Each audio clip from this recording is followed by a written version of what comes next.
Naging magkaklase sa school sila Gio Albano at Mira at nakita ni Mira sa mga bagong kaklase ang larawan ni Jasmine Flores, ang wanted na kriminal na may reward na 15 million.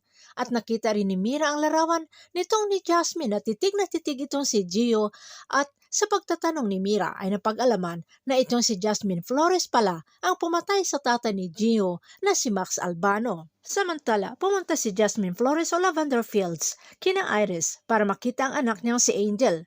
Pati si Lydia ay hindi maipaliwanag na napakalapit ng bata kay Jasmine o Lavender Fields na tanging si Max na kinikilalang tatay ni Angel lamang ito napaka-close.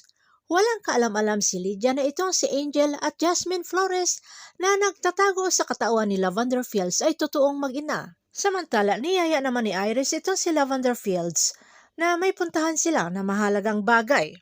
At pagtigil ng sasakyan ay bumalik sa alaala ni Jasmine o Lavender Fields ang napakasakit na alaala, ang pagkawala ng kanyang anak hanggang sa napadpad siya mismo sa lugar na kinatatayuan, ang flower shop, hanggang sa pagtago niya sa loob ng sasakyan ni Ma'am Astor Fields na kasalukuyang bumibili noon ng mga bulaklak. Napansin ni Iris ang pag-change mood ni Jasmine o Lavender Fields at nagdahilan lamang itong si Jasmine o Lavender Fields na sinusumpong siya ng allergy. Nagusisa si Iris at tumawag sa kanya na namataan daw ng mama si Jasmine noon pero ito'y noon pa. Ikinagalit naman ito ni Iris dahil walang saysay ang pagpunta nila at walang matinong info kung nasaan itong si Jasmine Flores. Pero biglang umiba ang pakikitungo sa mama na sinabi ng mama na hinahanap ni Jasmine ang nawawalang anak.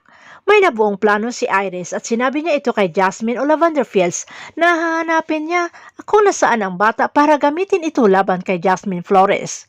Tikom ang mga kamao ni Jasmine na gustong upakan itong si Iris dahil balak ni Iris na saktan ang anak niyang si Angel. Kaya may payo itong si Ma'am Asterfield bago pa malaman ni Iris na si Angel ang anak ni Jasmine Flores at itong si Jasmine Flores at Lavender Fields ay isa lamang ay kailangan ni Jasmine makakuha ng ebidensya laban kina Iris at Vito na sila ang totoong kriminal at mapawalang sala itong si Jasmine Flores. Samantala, pag-uwi ni Mira ay hindi mawawala sa isipan na itong si Jasmine Flores at tita niya Lavender Fields ay magkamukhang magkamukha kapag walang make-up itong si tita niya Lavender.